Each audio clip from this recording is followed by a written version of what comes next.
Okay, today we're going to start Chapter 30, Lesson 4, Vietnam, the Nixon years. All right, we had left off talking about how Nixon had won the election, right? And he takes office. Okay, he selects Henry Kissinger to be his national security advisor. And Kissinger had an idea for how he could try to end the Vietnam War.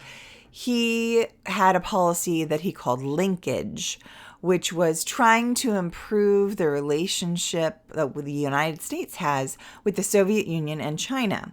With the theory being that if we can have good relations with them, they, as communist countries, we maybe can get them to stop helping North Vietnam. And of course, right, that is how North Vietnam is able to mount such a good defense, is with the help of the other communist countries.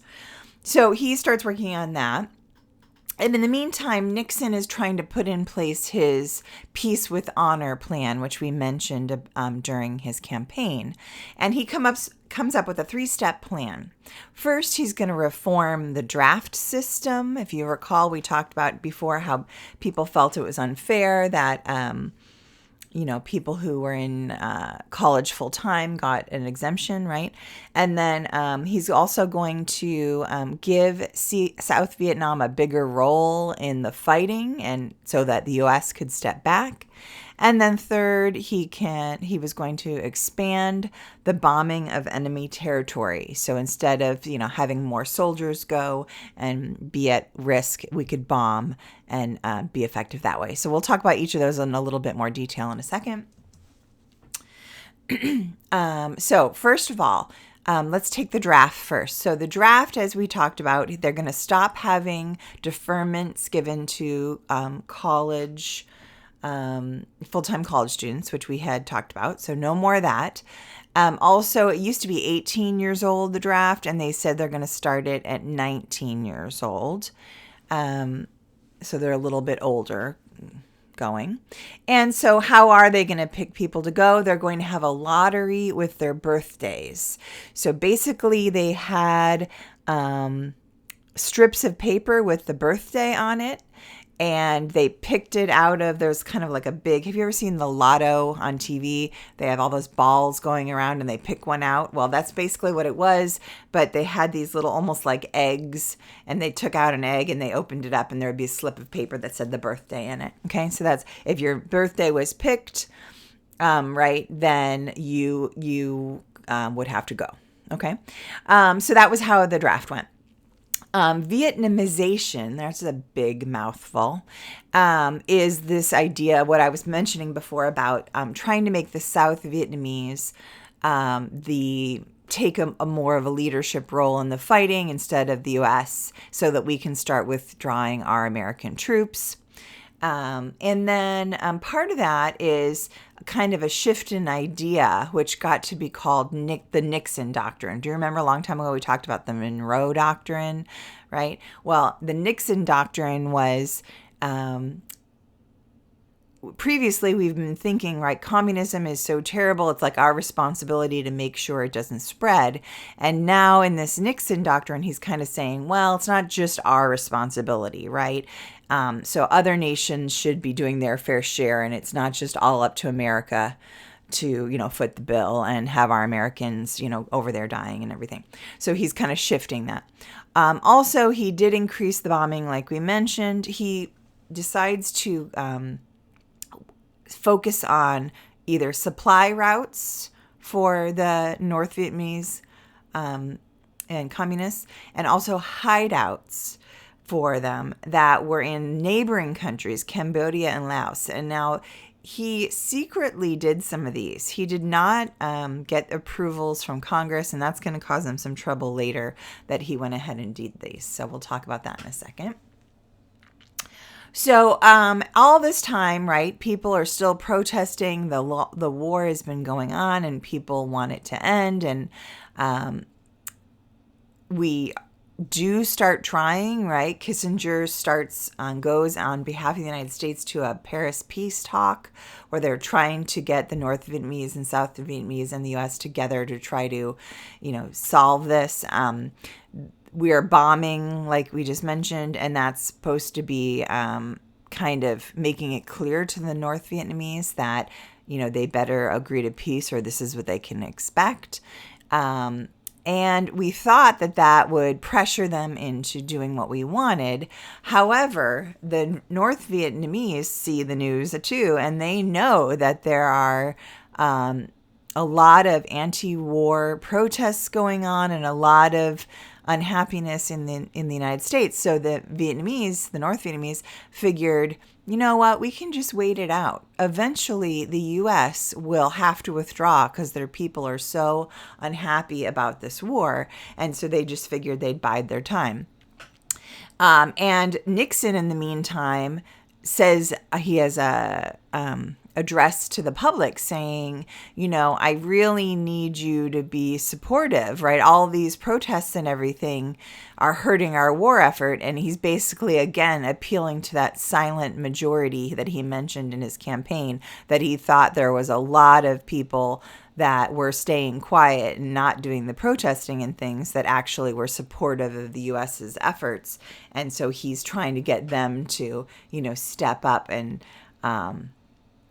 not make it look like it's embarrassing that the U.S., their own people are rebelling, against them. And so that didn't work that well, especially when, like I said, Nixon went and took some action without people that people didn't like. In Cambodia, especially as a neighboring country, he sent troops in there to destroy some communist bases. And so basically a lot of people viewed that as, well, now we're invading another neutral country. And so we're really like overstepping what we should be doing. Especially maybe like Nixon is overstepping, right? We haven't declared war on Cambodia, and so we shouldn't be sending troops in there. And so they got a lot of criticized for that. And so there's a series of protests, a lot of them on college campuses. We talked about how young people especially, right, there's that gap and that it's young people who are very outspoken and having these protests. Unfortunately, some of the protests got violent. There's a very famous one at Kent State University. Sometimes they call even the Kent State Massacre. Basically, a military building was burned in protest about the war on the university property. And so the governor sent out, Kent State is in Ohio, sent out the National Guard, and he declared martial law, which is an emergency military rule, right? They can put, you have to, stay in by a certain time at night and different rules like that. And unfortunately, the National Guard and the protesters got into it, right? And again, it apparently some bottles were thrown or something like that, and that set it off, and the National Guard ended up killing they started firing on the students, and 4 students were killed and 9 were wounded. And then some other protests happened around that same time. One that gets lumped in with the Kent State University one is the Jackson State University. And that protest, 2 students were killed. Now, what's interesting about this one is I've read that it was 2 African-American students who were killed in this one. And I've read that people say that actually the protesting that was happening wasn't really about the war. It was about racial things, and that the African-Americans were getting harassed by the whites. And so it ended up, unfortunately, being lumped in the same, kind of protest idea. But many people say actually it was kind of overshadowed by what happened at Kent State, and really that was kind of a different issue. but again, the students were killed. You know, they fired on them. You can see the picture there, the bullets that. And so many of the colleges around the country started shutting down temporarily because they were so worried about this happening in their college. They called off classes in a lot of places. Okay. And then things also don't go very well for Nixon when, and not only Nixon, when a former Defense Department employee, Daniel Ellsberg, he releases secret papers to the New York Times that get published, okay? By the way, all this time, you know, Congress has also heard now about, they're not happy that, like, they attacked Cambodia. Congress is feeling like the president has, you know, gone too far with his powers. They repeal the Gulf of Tonkin resolution, which we talked about previously, remember, gave him like a wide berth on what powers he could use. And so they kind of take that away. And then these newspaper articles come out printing secret papers, right? Private things that show what publicly some of the presidential advisors, you know, what they said privately, but then, yeah, publicly they're telling the public different things. So it was not just Nixon's administration, it was also back during Johnson's administration. And basically they're showing details about how the presidents are kind of doing what they want without Congress's approval, and that they're, you know, saying one thing to the public or to Congress, and then they're, you know, privately saying that maybe this war isn't a good idea and all these things. And so people really, again, felt like you couldn't trust the government and they were being very disingenuous. Okay. So even though all this is going on, Nixon does get reelected, and that is pretty common during wartime, that people feel like, you know, during a war you have to stay with the status quo, right? Even if some people are critical of the war and how it's going, most people don't think it's a good idea to have someone brand new come in, and Nixon's also saying all the things that they want to hear, right, about getting people out of the war, the Americans out of Vietnam. So the U.S. increases their air power, bombings by air. Okay, so in December of 1972, we're at the heaviest bombing of the war.